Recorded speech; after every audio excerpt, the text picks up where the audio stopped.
All right, today is day one of doing some real work. I put up my fall protection anchor the other day. Today I'm gonna start doing the flash foot tube flashings. I got all my tools. I got my lifeline for the fall protection. I've got a harness on right there, all ready to go. And I have 3 arrays. Today my focus for today is gonna be to put all the flash foot tube footings for array number 1. I will have a detailed video on exactly how to do all of that. Array number 1 is gonna be right here facing south. It's a nice, beautiful, sunny day. So array number 1 is going to be right there. I'll have a detailed video of exactly how to put the flash foot tubes and how to line them up correctly so they don't overlap a shingle and also don't line up perfectly with the rafter and get sealed real good. Today is day 2 of installing the flash foot tube flashings for my solar project. I'm going to walk through a lot of the details today in this video.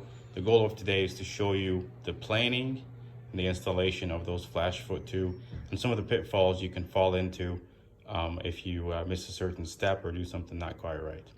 What I'm showing you here is my plan for one of my arrays.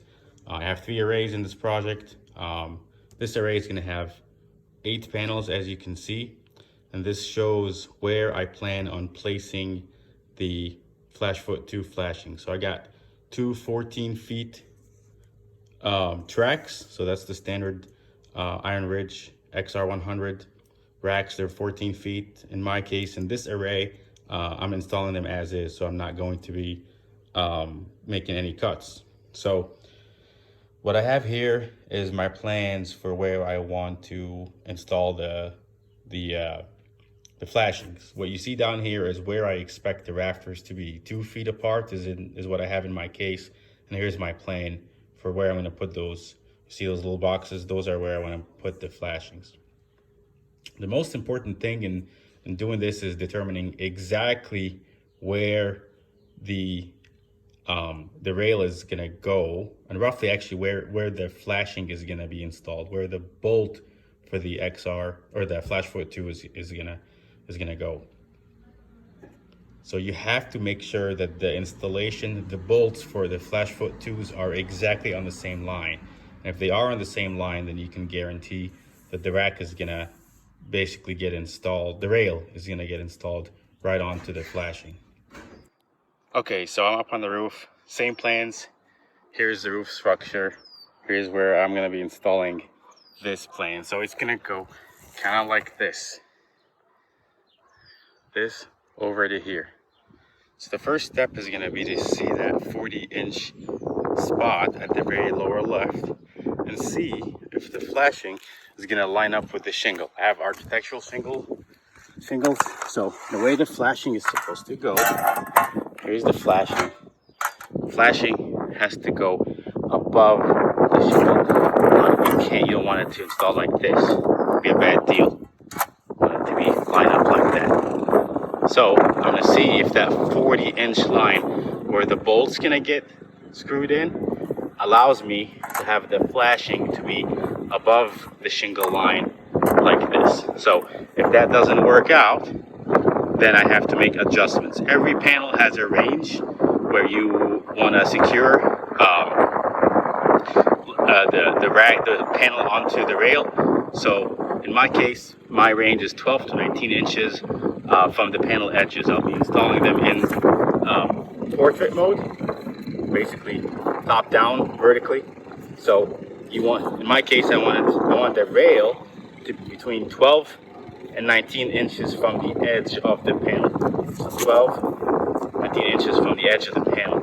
So in order to do that, I want, ideally, according to my plan, I want the flashing to be right at that 40-inch mark. So I'm going to go measure that 40-inch mark and see if that allows me to have the flashing to line up above the shingle line.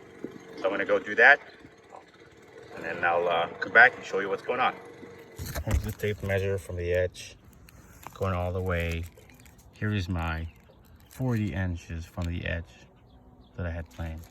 Unfortunately, the way that's gonna end up fitting is I'd have to cut a piece of this shingle so I would drill right there and install the flash footing. So instead of doing that, I decided to offset my 40 inch to 42.5 inch. That still makes the rail go within the acceptable range for my solar panels.